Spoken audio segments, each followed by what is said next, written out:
Como decíamos al principio del programa, vamos a tratar en primera instancia la problemática de la pobreza en nuestra región, ¿no? En Santa Fe, el Gran Santa Fe, qué sucede con la pobreza y particularmente vamos a ver en primera instancia un informe que elaboramos al respecto para entrar con los invitados.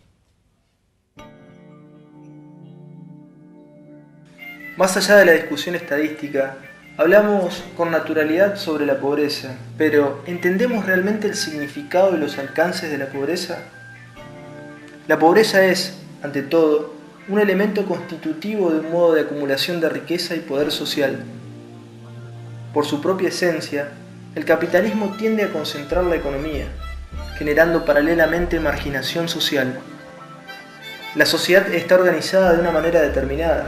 La pobreza no puede ser sino el resultado de los valores y las estrategias de acción adoptadas por esa organización. No hay una sola forma de definir la pobreza. Incluso no existe una definición precisa a nivel internacional de qué se considera ser pobre.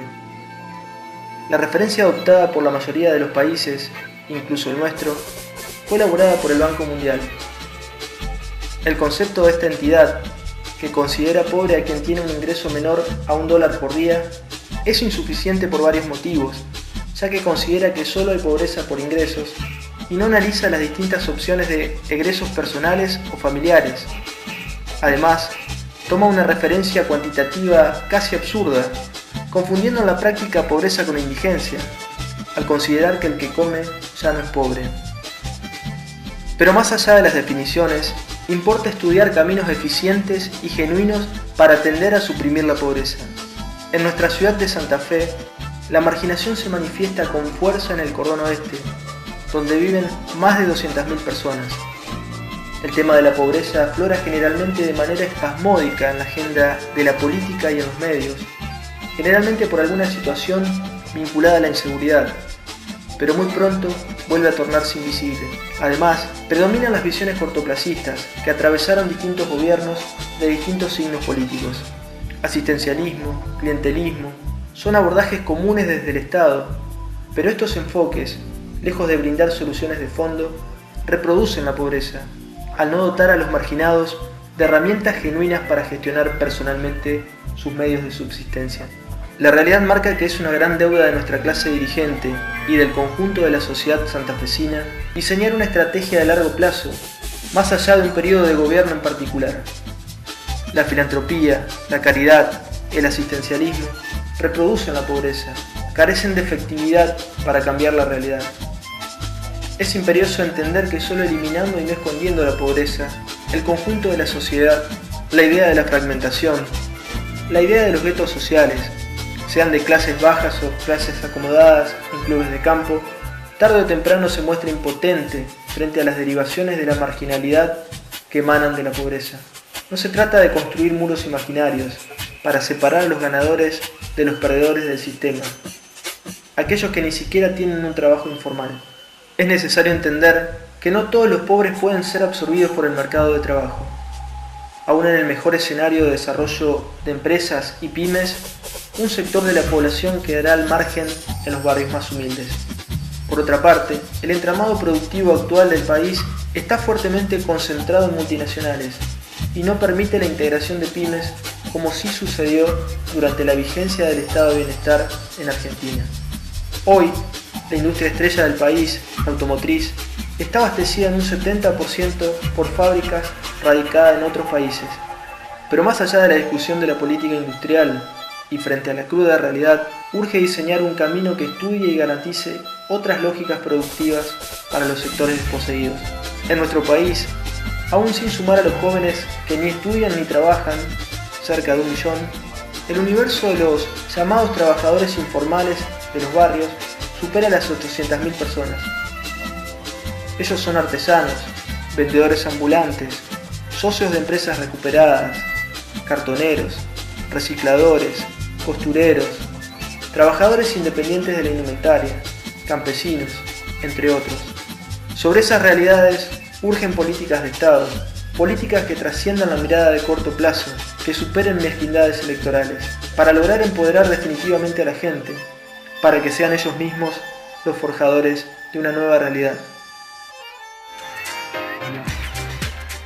Nos visitan hoy Rubén Sala, vecino y militante social del barrio Santa Rosa de Lima, y también Diego Cardoso, dirigente social, dirigente de la Central de Trabajadores Argentinos de acá de Santa Fe. Vamos a charlar sobre este tema puntualmente. Rubén, vamos a empezar por vos. ¿Qué reflexión te merece, bueno, en primer término, este informe? ¿Cuál es tu mirada acerca de la problemática de la pobreza? Sí, la cuestión de la pobreza es un tema que siempre se toca más comúnmente por sociólogos, analistas políticos. Por ahí es muy difícil que alguien que es pobre, que labura en un sector pobre, tenga la oportunidad de decir lo que piensa. Y en esto decimos que quienes nos hemos criado en un barrio sabemos que pobreza hubo siempre, ha cambiado la forma de pobreza. Desde la historia de la humanidad siempre ha habido algún tipo de clase social postergada, pero en este mundo moderno la existencia de un bloque socialista hacía que el capitalismo, si bien siempre procuró obtener la mayor ganancia de sus inversiones, hacía que, llegado a cierto lugar de la lucha de los trabajadores, de las luchas sociales, tengan que parar o recular a veces. Y bueno, la existencia del Estado de Bienestar tiene que ver con esto. Eso tiene que ver con la existencia del Estado de Bienestar que vos decís. Cuando se cae el bloque socialista empieza a haber una mayor voracidad del capital, que siempre fue voraz, pero ahora ya no tiene quien lo controle. Y bueno, por lo tanto, empieza a haber políticas internacionales, el consenso de Washington. Claro, empieza a haber política tradicional dirigida a obtener la mayor ganancia, aunque haya que dejar a gente afuera. Esto es así. Y ahí está la lucha de los trabajadores, de las sociedades que entienden que esto no puede ser y que si bien algunos pueden luchar porque haya un capitalismo que sea más humano, todavía existen en el mundo lugares donde se lucha porque el capitalismo caiga. Lo de América Latina es algo nuevo, relativamente nuevo, pero en América Latina decir que hay un país que dice que es socialista como Venezuela es algo nuevo. Otro tipo de socialismo, otro tipo de forma, pero bueno.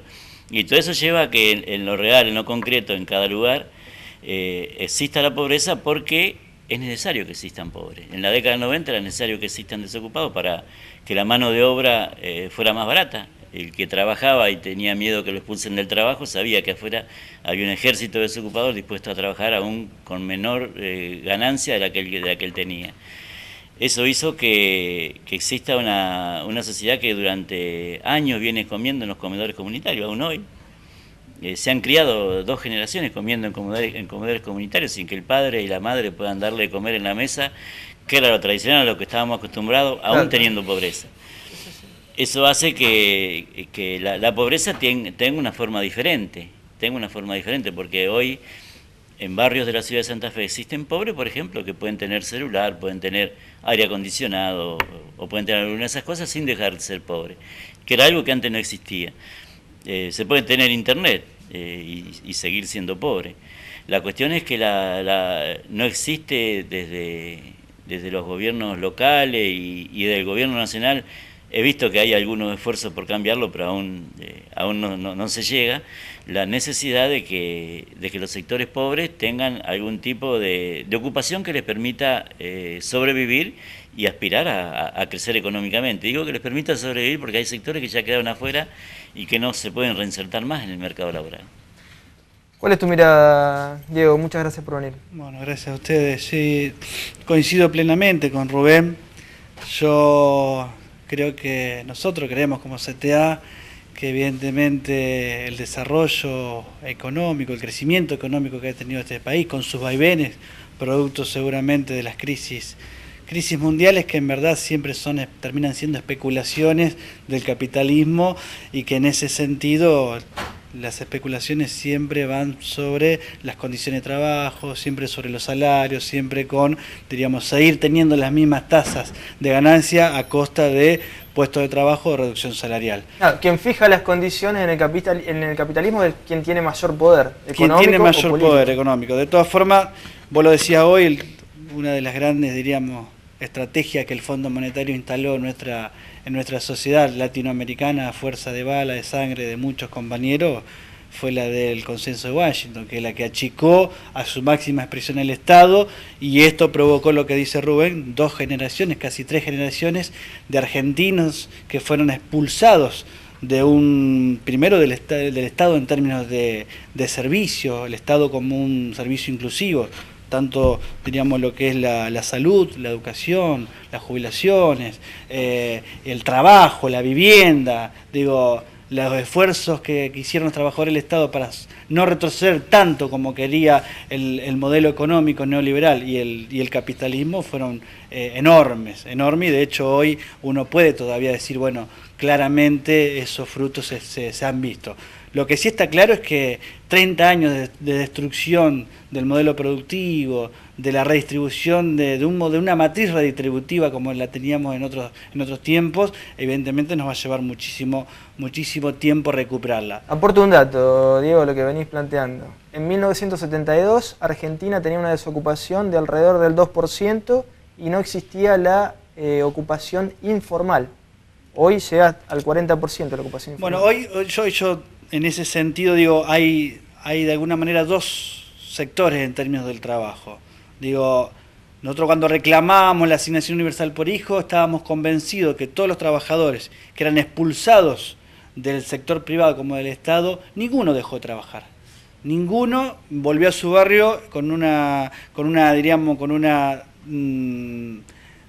sensación o con una disposición a no trabajar. Evidentemente esos trabajaban cada uno en su taller, cada uno desde un lugar, como Rubén lo debe saber, en una organización, en un puesto de trabajo informal, en un trabajo propio.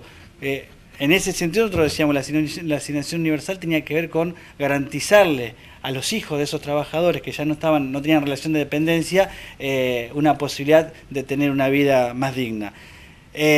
Sabemos y estamos convencidos que hay nichos de pobreza en este Gran Santa Fe, nichos de desocupación que aún hoy, a pesar del crecimiento económico y de políticas sociales inclusivas que ha habido en términos sobre todo del proyecto de un Estado más inclusivo como el proyecto nacional, la verdad que aún así Santa Fe tiene evidentemente un alto índice de trabajadores no solamente informales, jornaleros, precarios, sino también de un alto bolsón de pobreza y desocupación que aún sigue esperando de los distintos estamentos una posibilidad de incluirse al mundo del trabajo. Me parece también que una cuestión, nosotros lo decíamos en el informe, ¿no? Que es una gran deuda más allá de un gobierno particular y de los enfoques macro, de lo que pasa en el mundo, de lo que pasa a nivel nacional. Digo, la dirigencia local hace 30, 40 años, yo por lo menos no tengo conocimiento de la existencia de un plan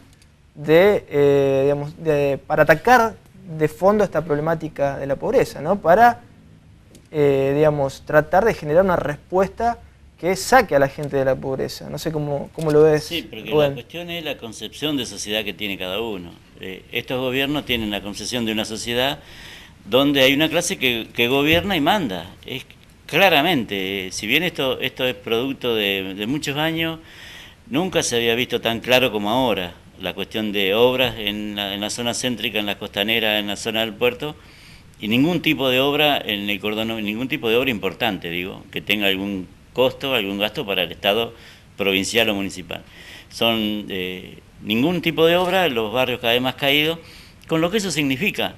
Porque hoy tener una calle rota en un barrio no es únicamente que no puede pasar el colectivo. Sí, el colectivo no puede pasar, pero tampoco puede salir el vecino que ahora tiene coche. Claro. No puede ir a la escuela a los chicos que llegan embarrados. Verdaderamente es un grave problema con lo que cuesta, porque no hay un gobierno que decida empezar a tomarlo de la pobreza con ganas de resolverlo, aunque sea en 10, 15, 20 años. Tiene que empezar por decir claramente a la sociedad que está dispuesto a invertir en sectores que no pagan impuestos, por ejemplo. Además el enfoque, me parece. Que la sociedad entienda que esos sectores tienen que acceder a algunos servicios que el otro sector de la sociedad tiene. Por ejemplo, en los barrios del oeste ninguno tiene gas natural. Claro. Con lo que eso significa. Pero estoy seguro que en la ciudad de Santa Fe, si le vamos a poner gas natural a la zona oeste a un costo bajo o que paguen como pueden, hay un sector de la sociedad que se opondría. Y el gobierno hace eso. Pone el oído en un sector de la sociedad y el otro lo contiene como puede. Les propongo ir a una breve pausa y vamos a retornar para seguir dialogando sobre la problemática de la pobreza en nuestra región.